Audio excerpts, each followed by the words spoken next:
Hi, everybody. We are on week 4 in our discussion of sexual violence in the criminal justice system. This was a system I was part of for 32 years. During my time as a police officer, I not only did sexual assault investigations, I was part of the Massachusetts Criminal Justice Training Academy and as an instructor for sexual assault and also implementing the sexual assault certification program and in designing it. So I've been involved in it an awful long time. In fact, I've probably trained over 1,000 officers, DYS workers, DCF workers, um, people that are in the field of sexual assault. And there's an awful lot that people don't even realize are out there. The UCR report is a pretty accurate report, and most people feel it is, and I do. And during the UCR report, they're saying that 20% of all women experiences sexual assault. That means 1 out of 5 women that you know has been a victim of a sexual assault. And I always try to remind people of that when I'm teaching this course, is that somebody in this class has been a victim of sexual assault. And for them, it was a life-defining moment. So I always talk to my victims about life-defining moments. And the reason I say the word victim is because to become a survivor, you have to define the moment. I talk about how life-defining moments are those moments in life that either define you or you define it.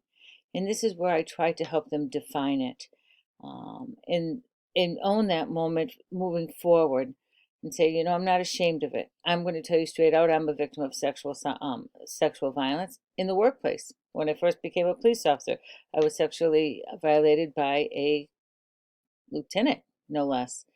And it was witnessed, yet I didn't tell anybody. And there's a lot of reasons why people don't tell. And the reason they don't tell many times is because of embarrassment or worry or so many things that really mean, in the grand scheme of things, not that much in the long run.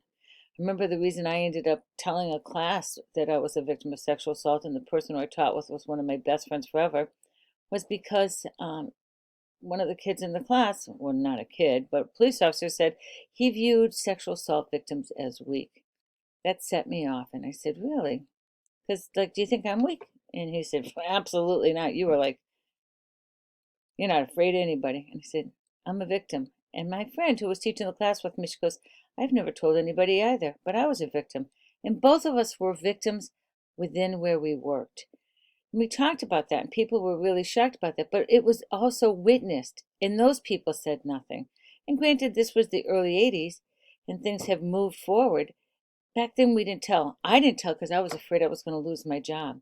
I was the only female where I was working.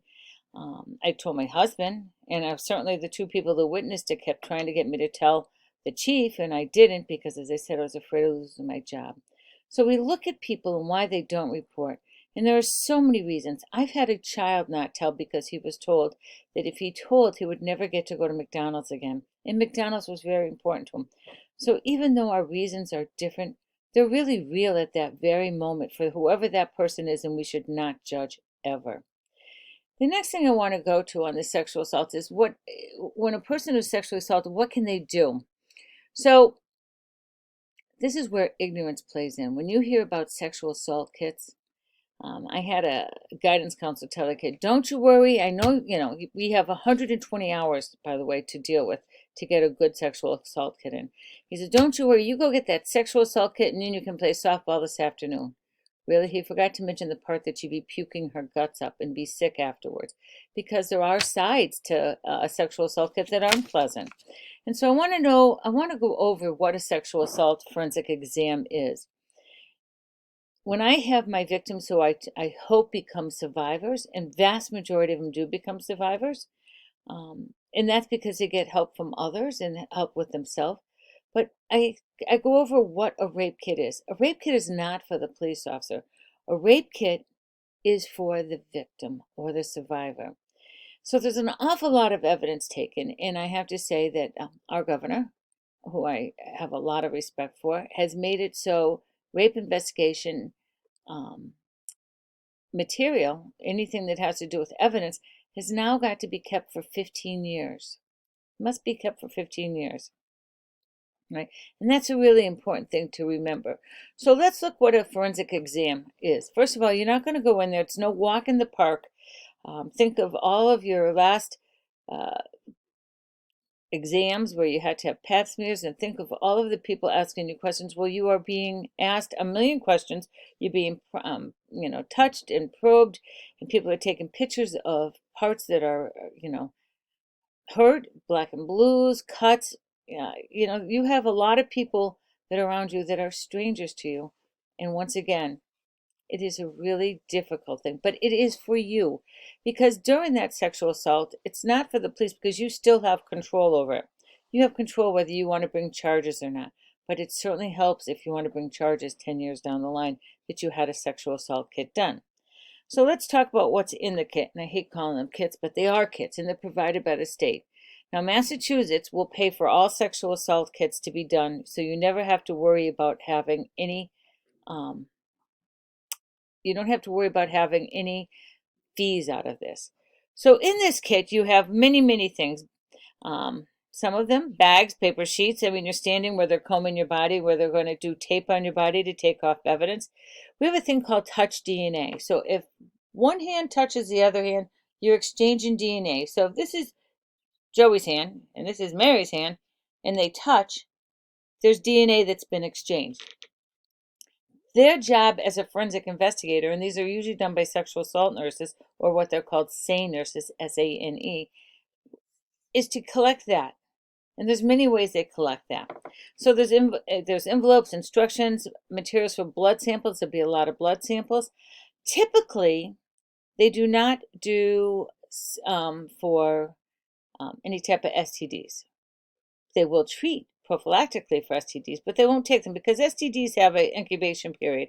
And we don't want to use that in court against you saying, look, she had an STD before. That's not anybody's business. It's not something we need to know.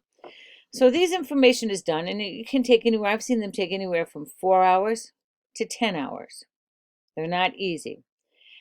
So you're going to try to avoid all of these things. You're going to try to avoid all of them. You're going to the hospital, if you don't bring clothes with you, or the police don't bring clothes for you, they're going to take all of your clothing, and that's going to be used for evidence.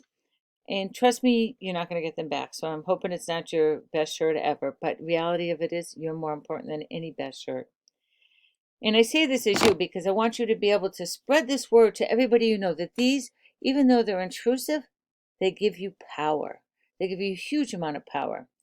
So the power of this is that what it does is it gives you the ability. They're going to run that sexual assault kit, and you don't even have to. You can go in as a Jane Doe, just so you know. You have so much power with it. You can go in as a Jane Doe. They're going to ask you a lot of questions. They're going to ask you what happened. The SANE nurses are trained in this. They're forensic interviewers. Sexual assault investigators in the state of Massachusetts. You must have a female that's accessible if you need one. I originally thought my department was being very progressive, and they sent me to all these sexual assault schools.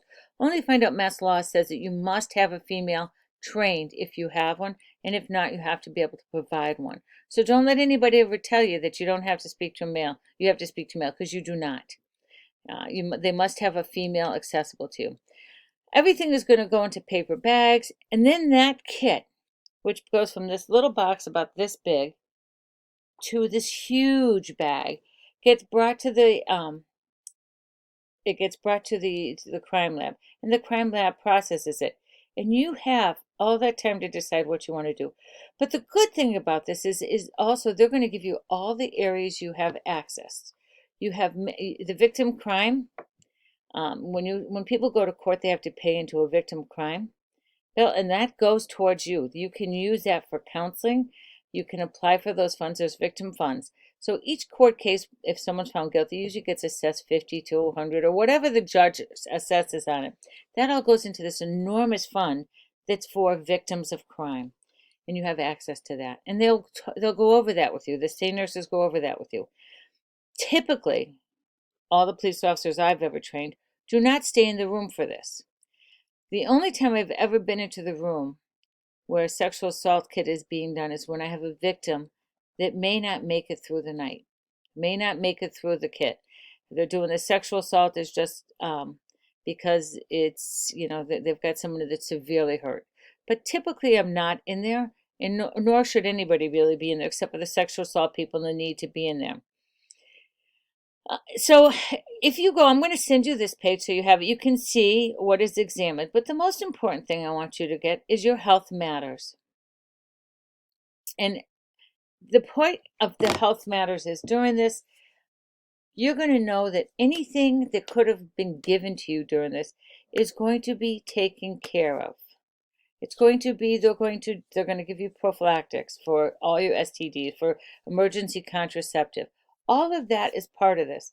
So you get to leave there not wondering, are you okay? Now I say that to you because over the years I've had so many victims worried, do they have HIV? I had a young boy try to kill himself because someone had kissed him, so he thought he got HIV, which was, it really, obviously could have easily been answered by the doctor and saying, "You're okay. You're okay with all this. Don't you worry." And so we do. We have medical doctors and sexual assault nurses that go over all the things you should need to worry about. There are providers everywhere that do this. Every area has one, at least in Massachusetts and Connecticut. And I don't know if any of you are from anywhere else, but this is actually a mandate. So I want you to look at this. The Violence Against Women Act is one of the most important things that happened to us. That was, you can look up who put that in there, and I think you'd be surprised who was the one that was the voice behind that. So the Violence Against Women Act is a huge act that really has benefited women. If you have any questions on this, please give me a call. But I want you to know that you need to get out the word there that sexual assault kits are done so you can move forward. Again, this was done in 1980. This is when I started actually being involved in sexual assaults. And became an instructor in '83. So it's very fresh and it's changed, and it's covered what is a sexual assault.